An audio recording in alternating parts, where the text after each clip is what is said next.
Good evening, everybody. How are we this evening? It is Wednesday, the 2nd of March, and it is Annie Bennett here. 'Tis I.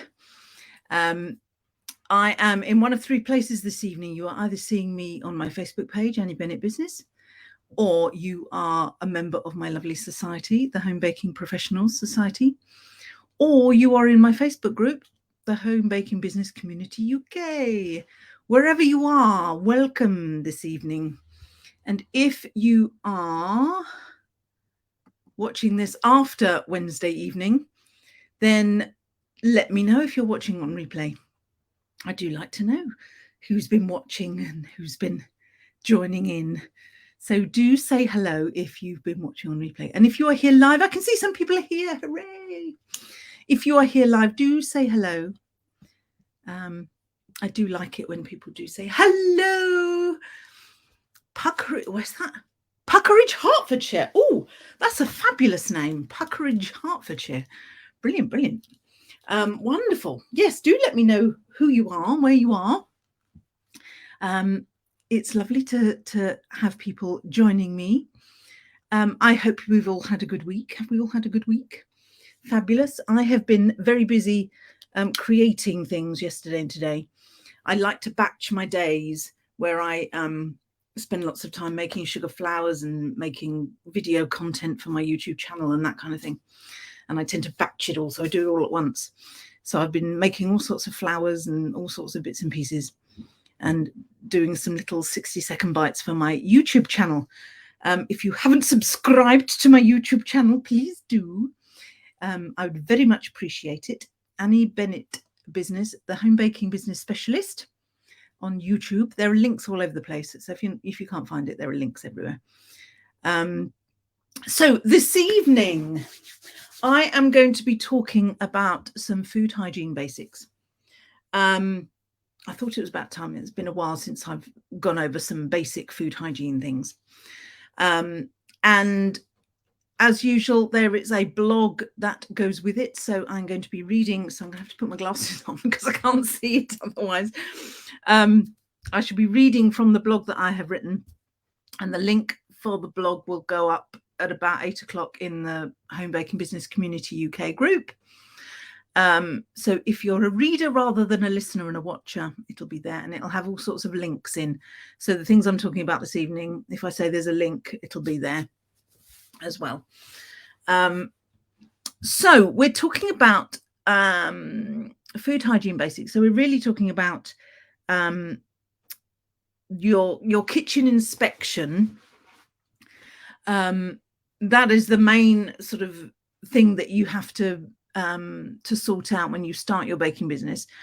And even when you've had your inspection and you're up and running, you still have to maintain all the routines because I think they like to revisit you 3 or so years. They like to check that everyone on their books is still hunky-dory. So don't have your inspection and then just forget everything. It's good to get into the habits of it. And at the end of the day, you really don't want complaints from anybody because you've forgotten something or you've missed something and something's gone wrong. That would be the worst thing, wouldn't it? So once you've got your routines in place, they're not difficult to keep to. So it's really worth keeping them up. So if you've not had your inspection yet and you're not sure what it's all about, you're actually aiming for, and I found mine. This is my 5 sticker. Look, the reason it's got a thing on it is because it's sticky on the actual side. It's sticky on that side. I think the idea is that you stick it on a window. Well, of course, I haven't got a shop window. When I did markets, I had one before. This is my second one.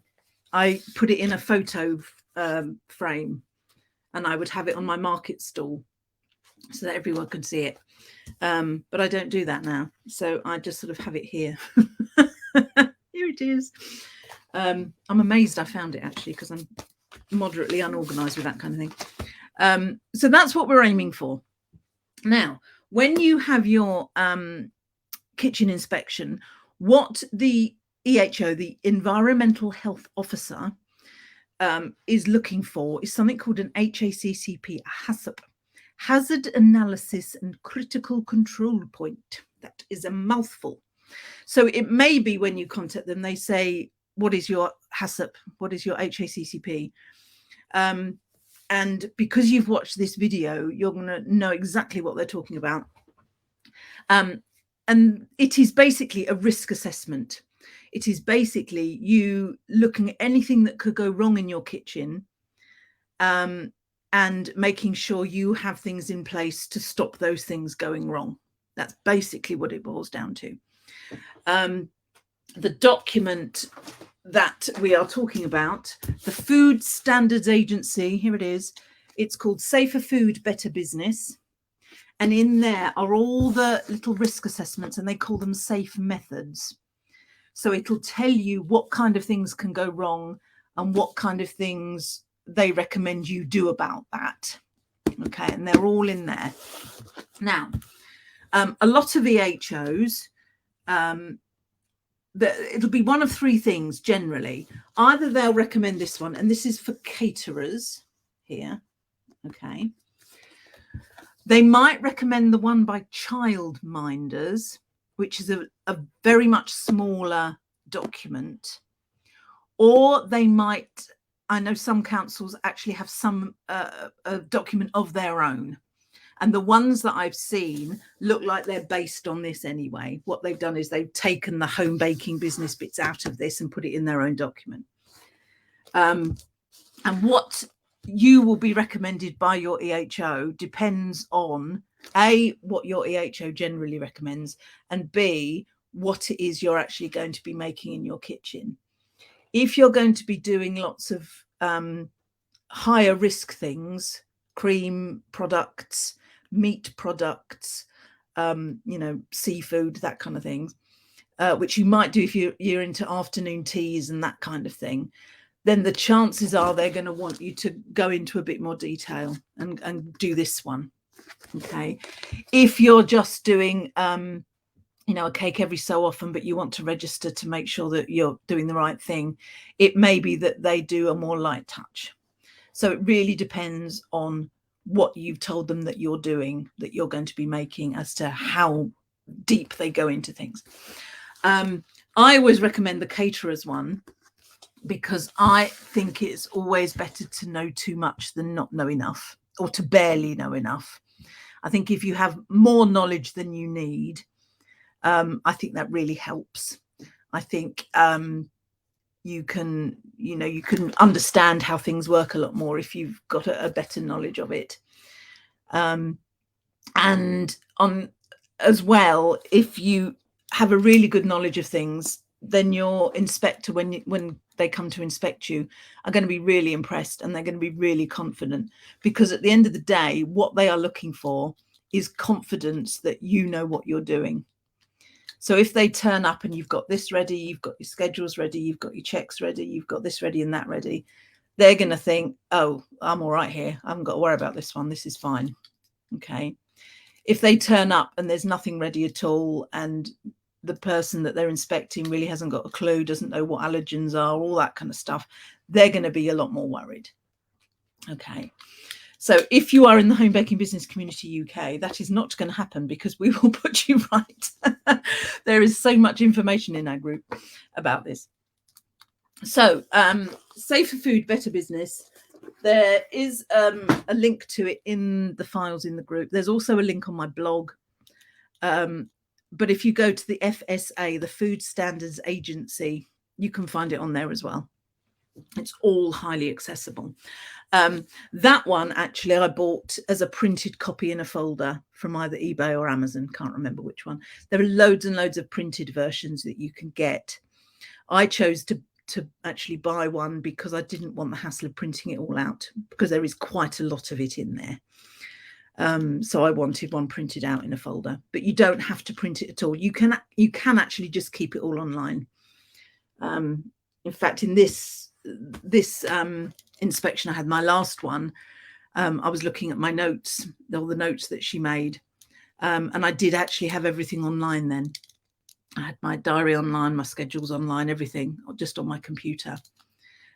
which most DHOs are fine with. Excuse me. This is what they're looking for. They're looking for routines. They're looking that you know what you're talking about. They're looking that you understand what the hazards are, and looking at what you are doing to overcome those hazards. That's basically what we're talking about. Okie dokie. So there's a couple of things. Where am I going to go here? Oh, yes. So in the pack, there is the paperwork that you need. You need to have a cleaning schedule, which shows what you clean and when. Opening and closing checks, which is what you do. Oh, could be the additional October 20. What the Safer Food, Better Business. I can't remember what which edition it is. October 2021 might well be the latest one. They don't change them much from edition to edition at the moment, and if they do, they sort of say what's different. But October 2021 should be fine. So the paperwork, it's cleaning schedule, opening and closing checks. So your opening checks are that you check everything's hunky-dory before you start your baking, and then your closing checks are sort of putting everything to bed, if you like, at the end of the day, at the end of your bake. And then your diary pages are just your proof, and you're writing down what you've baked and when. If you're not actually baking for your business, you don't need to do those. But if you have ingredients in your fridge, you will need to just check that your fridge is at the right temperature to keep them. So fridge temperatures is another basic. You need to check that your fridge is working properly. You need to take its temperature. I use a probe thermometer, and I have mine here, I think it is. This is the one I use. It was recommended to me on my second inspection. So it's one of these, and I have a bottle of water in the fridge, and I take the temperature of the water in the bottle. And that way I don't have to faff about with wiping the probe or anything like that, because in fact, this is an old one. This doesn't work anymore. But the one I have downstairs is just for that. I don't stick it in meat or anything like that. And that tells me that my fridge temperature is accurate. And then I calibrate that every month to make sure that the thermometer is accurate. And that's how I know that that one I've just put away isn't, because it broke and I calibrated it and it went bonkers and told me all sorts of weird things. So I had to get another one. So fridge temperatures, you do need to keep an eye on those. The other thing that you need to be aware of is cleaning. Cleaning is obviously a big thing. You need to make sure everything's clean. Your cleaning solution. Now, the 2-stage clean is quite an important thing to know about. It's all in the pack, but it's basically the fact that you have to first of all clean and then you disinfect. Now, in the pack, it describes that you can use hot soapy water to clean and then a disinfectant to disinfect. But actually, most people would use the all-in-one or the multi-purpose cleaner, which does both jobs. You still have to do 2 things. So you use your multi-purpose cleaner to clean, and then you use a multi-purpose cleaner to disinfect. And one of the important things that some EHOs have asked is about the contact time. The solution that you've bought, you need to look on the back and look to see what the contact time is. And that's important, because unless you leave it for that contact time, it won't disinfect. Okay. I think the one I've got downstairs is 5 minutes. Some are 10. Some are even 30 seconds. Some are even quicker. But just check your contact time to make sure you do that properly. Oh, hang on, I'm just reading a comment.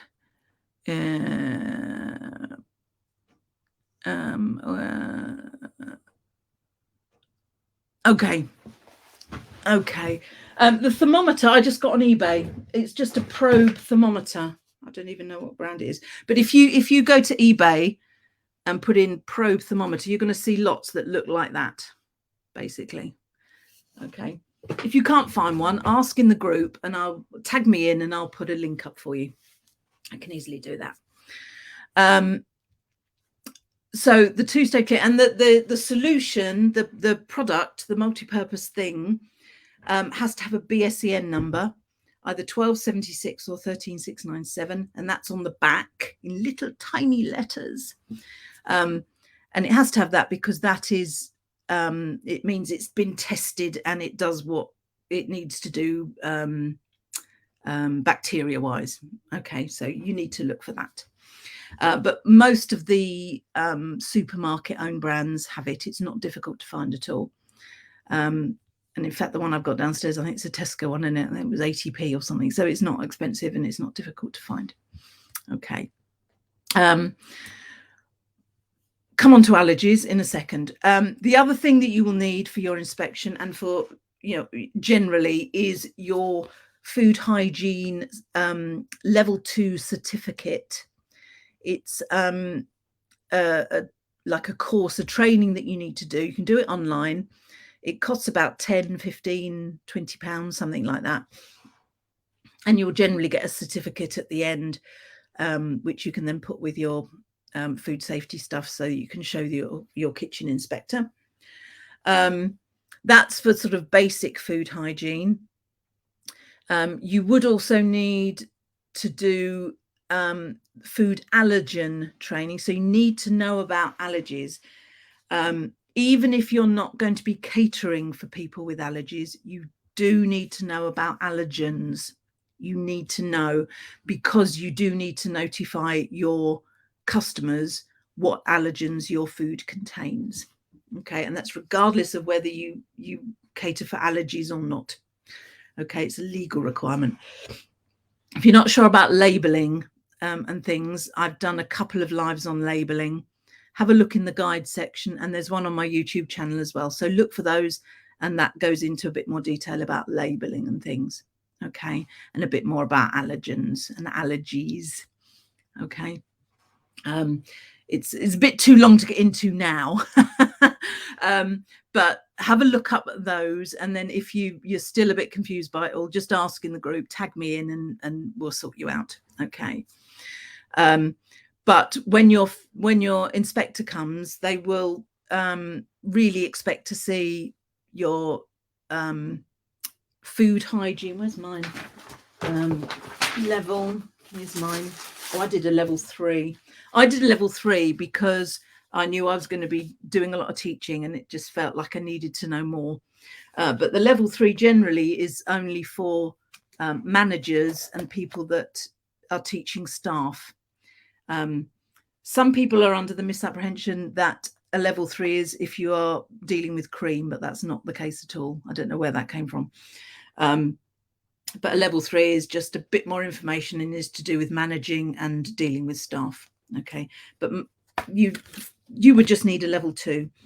Okay, so here are my certificates, and I keep them in my pack. In fact, I've got to redo them. The valid date, they recommend every 3 years you redo them, and mine are up in May, so I'll need to redo those in May. Oh, another question: can you register if you have an open plan kitchen and living room? Yes, people do. You would just need to put certain routines into place. For example, if you've got pets, you would need to show that you keep them out of the kitchen while you're cooking. If you've got people coming and going, you've just got to make sure that what you've cleaned is kept clean while you're doing your business baking. Okay, but it's absolutely doable. In fact, I think someone in the group today posted, asked a question, and someone posted, yes, I have, and my inspector was fine with it. So absolutely, as long as you've got all the the checks and your daily checks and your routine in place, it shouldn't be a problem at all.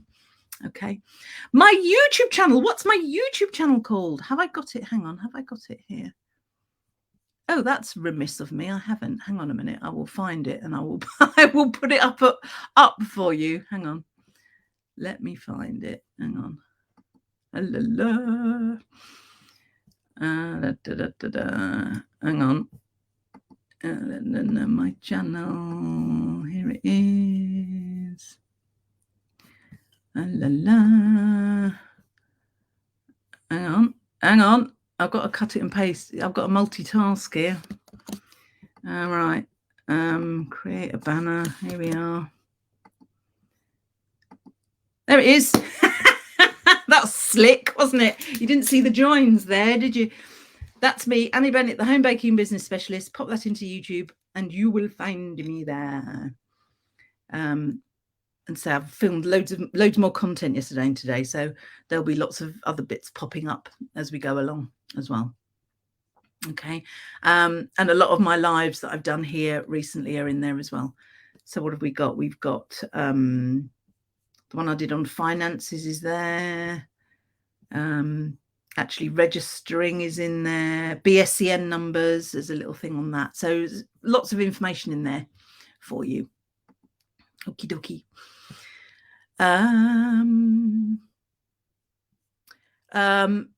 Oh, now you asked a question about sinks. I did a 60-second bite on that, which will go up on the channel very soon. But basically, if you've only got one sink, you have to use the 2-stage clean in between the different uses. And basically the different uses are washing your hands, washing up your utensils and your cutlery, and any washing of fruit and vegetables that you have to do. Think of those 3 as different activities. And if you use your sink going from one to the other, you have to do a 2-stage clean in between. Okay. I've only heard of one EHO that wasn't happy about one sink, but most of them, if you've got the routines in place, should be fine. Have a washing up bowl for your, your dirty crockery, your dirty cutlery, dirty utensils. Keep your sink for your hand washing because that's what you have to do most of the time. And then when you need to wash up, you do a 2-stage clean, do your washing up, then do a 2-stage clean again, and then it's ready for your hand washing. Okay, so that's how we deal with the sink thing. All right. Right. Now, where were we? Have I talked about all that? So I think that is basically our basics. So you need your HACCP, your HACCP, which is your risk assessment, which is your safer food, better business. Or it might be that the council send you their own version, but in which case it is based on that anyway. They take the things from there and they just sort of précis it a little bit.